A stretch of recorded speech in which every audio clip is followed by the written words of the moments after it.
এই কাজগুলো সকালের এই ছেলেগুলো করেছে। ওদের টার্গেট ছিল শুধু তিশা। ওরা চাইছিল তিশা যাতে আর কাউকে মুখ দেখাতে না পারে এমন ব্যবস্থা করবে। ওরা তিশাকে ধর্ষণ করতে চাইছিল, কিন্তু জিসান এসে পড়ায় ওদের সব প্ল্যান নষ্ট হয়ে যায়। তাই এখন জিসানকেও ওরা শায়েস্তা করতে চায়। কিরে, কি করবো এখন? মাইয়াডার লগে এই শালাও আইসা পড়ছে, ওই তিনজনের মধ্যে একজন বলল। মেম্বারের পোলার নাম ছিল সাকিব। সাকিব বলে উঠল, শোন, দুইডারে একসাথেই শায়েস্তা করমু, দেখ কাল কি খেলা হয়। এই কথা বলে তিনটাই হেসে উঠল।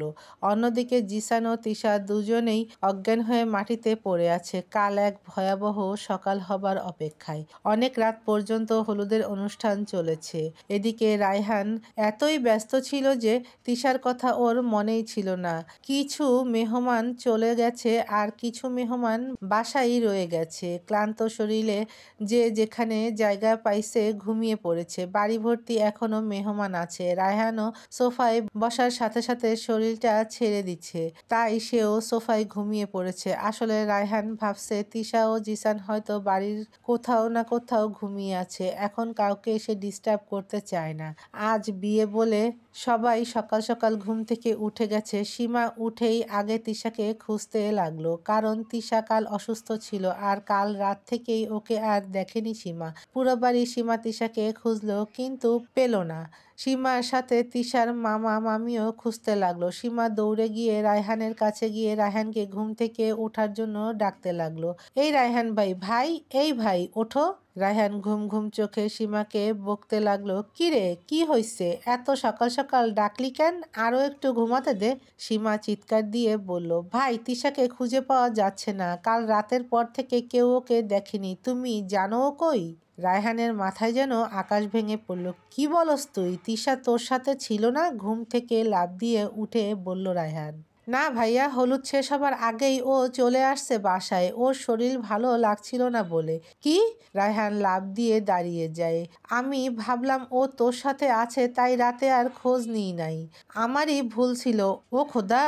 রায়হান পাগলের মতো চারদিক তিশাকে খুঁজতে লাগলো। বাড়ির বাকি মানুষগুলোও খোঁজ শুরু করে দিল। হঠাৎ রায়হানের জিসানের কথা মনে পড়ল। সবাই আছে কিন্তু জিসান নাই এখানে। জিসান কি তিশাকে খুঁজতে গেছে, নাকি ও গায়েব? সীমা, এই সীমা, জিসানকে দেখছোস? না ভাইয়া, কাল রাতের পর থেকে আমি জিসান ভাইকেও আর দেখিনি, এমনকি সকালেও কোথাও পাওয়া যায়নি। রায়হান যেন পুরো পাগল হয়ে যাবে এখন।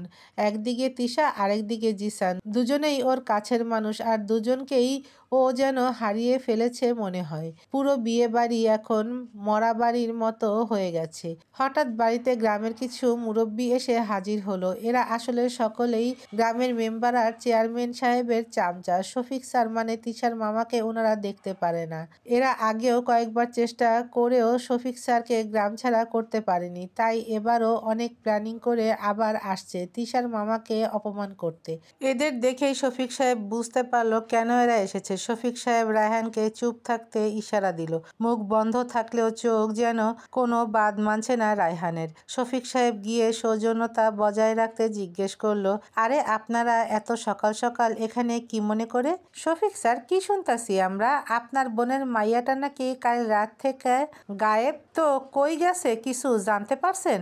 অন্য একজন বলে উঠল, কই আর যাইব, মনে হয় রাইতে কারো লগে ভাগ্যা গেছে। মাইয়াটার চালচলন তেমন ভালো ছিল না। গত 2 দিন যা দেখলাম, মুখটা একটু বাকিয়ে কথাগুলো বলছে। তাদের সাথে আরো একজন বলল, শুনলাম যে পোলাডার লগে ভাগছে ওইটা নাকি রায়হানের বন্ধু। ছি ছি, ভাবতেও ঘৃণা লাগছে। কেমনে করলো? এখন সীমার কি হইব শফিক সাহেব? পোলার বাড়ি যদি জানে মাইয়ার বোন রাতে কারো লগে ভাগ্যা গেছে, তাহলে এই বাড়িতে ওনারা রিশতা করতে কোনোদিনও আইব তো? রায়হান এখন রেগে গেল। একে তো বোনকে পাচ্ছে না, তার উপর এদের এ ধরনের কথা। নিজের রাগটা আর কন্ট্রোল করতে পারল না, চিৎকার দিয়ে উঠল, খবরদার, আমার বোনকে নিয়ে আর একটা খারাপ কথাও আমি শুনতে চাই না। শফিক সাহেব রায়হানকে ধৈর্য ধরতে বলল, না হলে সব শেষ হয়ে যাবে। দেখুন, আগে তিশাকে খোঁজা খুব জরুরি। আগে ওকে খুঁজে পাই, তারপর কি হয়েছে ওদের মুখ থেকেই শোনা যাবে। অন্যদিকে জিসানের জ্ঞান ফিরল। বাহিরে সূর্যের আলো জানালার ফাঁকগুলো দিয়ে ভেতরে প্রবেশ করছে। চারদিকে পাখির কিচির কিচিরমিচির শব্দ শোনা যাচ্ছে। জিসান অনেক কষ্টে চোখগুলো খুলতে চেষ্টা করছে। মাথাটা খুব ব্যথা করছে। হঠাৎ জিসানের খেয়াল হলো কাল রাতে পেছন দিয়ে কেউ ওকে মাথায় মেরেছে। তার ব্যথা এখনো অনুভব করছে। হঠাৎ জিসানের তিশার কথা মনে পড়লো। জিসান চোখ খুলে তিশাকে নিজের বুকের উপর পেল। জিসান লাফ দিয়ে উঠে তিশা তিশা করে ডাকতে লাগলো। জিসানের অনেক ডাকে তিশার জ্ঞান ফিরে এলো। তিশা মাথাটা ধরে চারদিক তাকিয়ে ভাবতে লাগলো ও কোথায় এখন। কারণ কাল বাড়ির ভেতর প্রবেশ করতে গেলে কেউ তিশার হাত ধরে ফেলে। তিশা ঘুমু ঘুমু চোখে সাকিবকে দেখতে পায় আর তখনই জ্ঞান হারায়। কিন্তু এ কি জিসান ভাই, আপনি এখানে কেন? আর আমি কোথায়? আমার মাথাটা অনেক ব্যথা করছে, চোখগুলো খুলতেও অনেক কষ্ট হচ্ছে। সব বলবো, আগে এখান থেকে বের হতে হবে আমাদের। কাল রাত থেকে আমরা এখানে, রায়হান, মামা, মামি সবাই মনে হয় খুঁজছে আমাদের। ওঠ, কষ্ট করে দাঁড়াবার চেষ্টা কর। জিসান তিশাকে ধরে উঠালো। জিসান দেখলো দরজাটা এখনো খোলা বাহির থেকে। তাই ও আর 1 মিনিটও ওখানে না থেকে তিশাকে সাথে নিয়ে বাড়ির দিকে হাঁটতে লাগলো। যত বাড়ির কাছে আসছে চিল্লানো আর চেঁচামেচির শব্দ শুনতে পাচ্ছে জিসান। জিসান বুঝতে পারলো কিছু একটা হচ্ছে বাড়ির ভেতরে। তা না হলে কেউ আমাদের না খুঁজে এমন চিল্লাচিল্লি কেন করছে? জিসান মনে মনে ভাবছে, আল্লাহ তুমি সাহায্য করো এ বিপদ থেকে রক্ষার জন্য। এদিক দিয়ে রায়হানের সাথে গ্রামের কিছু মানুষের সাথে তুমুল লড়াই লেগে গেছে। সবাই তিশার নামে আজেবাজে কথা বলছে বলে। জিসান বাড়ির ভেতর ঢুকে ঘাবড়ে যায় বাড়ি ভর্তি মানুষ দেখে। পরিস্থিতি বোঝার চেষ্টা করছে কি হচ্ছে এসব, এত মানুষ কেন এখানে। জিসান একটু জোরেই রায়হানকে ডাক দিল। ডাকের সাথে সাথে বাড়ি ভর্তি মানুষ পেছনে তাকিয়ে দেখলো তিশা ও জিসান দাঁড়িয়ে আছে। তিশা ঠিক মতো দাঁড়াতেও পারছে না, জিসান ধরে রেখেছে। রায়হান দৌড় দিয়ে তিশাকে এসে ধরলো। তিশা, এই তিশা, কি হয়েছে তোর? এই অবস্থা কেন? বল বল কিছু। তিশা শুনতে তো পারছে কিন্তু কিছু বলতে পারছে না। ক্লান্ত আর ঘুমু ঘুমু চোখে চারদিকে তাকিয়ে দেখে সব মানুষ তার দিকে তাকিয়ে আছে। আসলে তিশা বুঝতে পারছে না কেন।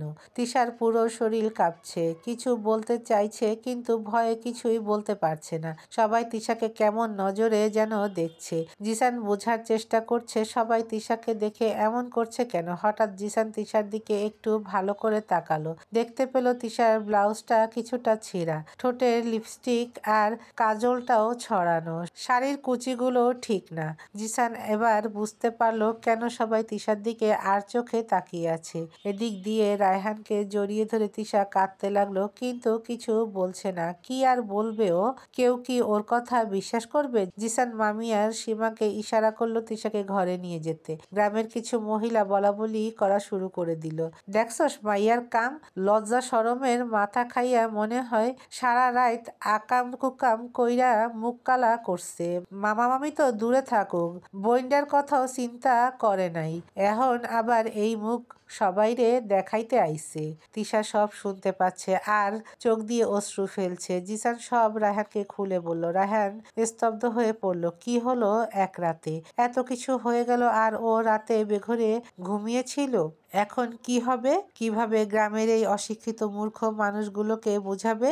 জিসান রায়হানকে সান্ত্বনা দিল। এত ভাবছিস কেন? আমি এখন এসে পড়েছি, তুই একা না। চল দেখি কে কি বলছে। সবার প্রশ্নের উত্তর আমি দেব। তিশার মামাকে সবাই অনেক অপমান করছে, লোকটা নীরবে সব শুনছে। সীমার বিয়ে ও নাকি এরা আর হতে দেবে না, গ্রাম ছেড়ে চলে যেতে বলছে।